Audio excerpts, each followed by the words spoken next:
ज्येष्ठता और योग्यता को ध्यान में रखते हुए सरदारों ने उनको राजगद्दी पर आसीन किया। होली के दिन उनका गोविंदा में राज तिलक हुआ। उस समय तक लगभग सभी राजाओं ने अकबर की रसूलता स्वीकार कर ली थी। एकमात्र महाराणा प्रताप ने अपना मस्तक अकबर के आगे नहीं झुकाया। प्रताप मुगलों से लोहा लेने की तैयारी में जी जान से जुट गए। 18 जून 1576 की सुबह हल्दी घाटी और खमनोर के मध्य एक मैदान में ऐतिहासिक युद्ध हुआ। महाराणा प्रताप की सेना गोगुंदा से हल्दी घाटी पहुंची, जबकि सेनापति मान सिंह के नेतृत्व में मुगल सेना ने हल्दी घाटी के ठीक नीचे मैदान में अपना मोर्चा जमाया। मुगल सेना के हरावल दस्ते द्वारा घाटी में घुसपैठ करने के प्रयास की प्रतिक्रिया स्वरूप महाराणा प्रताप की सेना मुगलों पर टूट पड़ी। प्रताप के हरावल सैन्य दलों का नेतृत्व पठान हाकिम खान सूर कर रहे थे। भीलू राणा, जो राणा पूंजा के नाम से भी जाने जाते हैं, उनके नेतृत्व में भील आदिवासियों ने गोरिल्ला पद्धति से युद्ध करते हुए मुगलों के छक्के छुड़ा दिए। देखते ही देखते शाही सेना में खलबली मच गई। रक्त तलाई घोड़ों के टापों, हाथियों की चमकारों और तलवारों की झंकारों से गूंज उठी। चारों तरफ हाहाकार मच गया।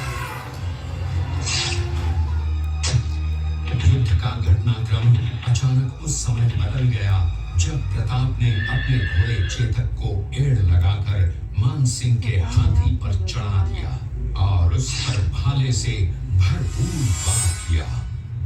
मान सिंह हौदे में दुबक गया। हाथी से उतरते समय चेतक की एक टांग कट गई।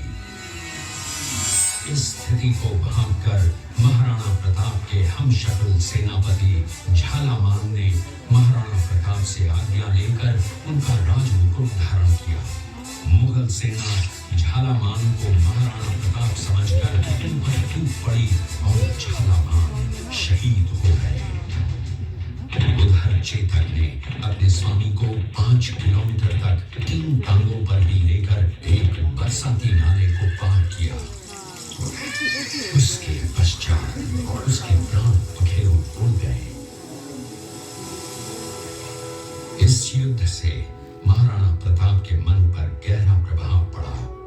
परिणाम स्वरूप उन्होंने मुगलों पर विजय प्राप्त करने तक राजसी ठाट बाट छोड़ने और पत्तों पर भोजन करने का प्रण लिया, जिसे उन्होंने जीवन भर निभाया। महाराणा प्रताप ने अपना सैन्य बल बढ़ाकर सर्वप्रथम अरावली पर्वत की घाटियों में बसे दिवेर पर चढ़ाई कर विजय प्राप्त की। इसके बाद कुंभलगढ़ पर भी विजय प्राप्त की। सिर्फ चित्तौड़गढ़ को छोड़कर सारे मेवाड़ को अपने अधीन कर लिया।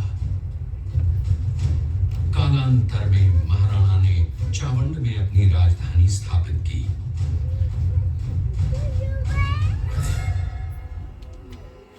19 जनवरी 1597 को राणा प्रताप ने मात्र 57 वर्ष की आयु में इस संसार से प्रयाण किया।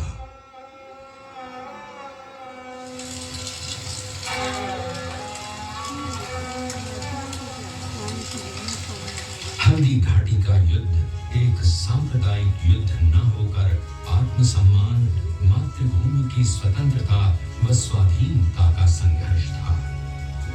इसका प्रमाण ये है कि जहां पर अकबर की सेना के सेनापति जयपुर के राजा मान सिंह थे, वहीं पर महाराणा प्रताप की सेना के सेनापति काबुल के हाकिम खान सूर थे।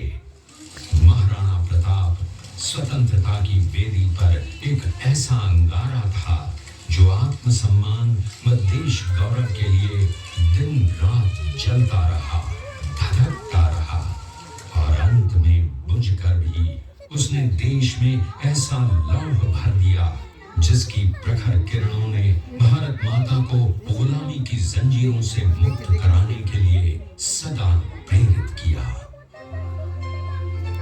हे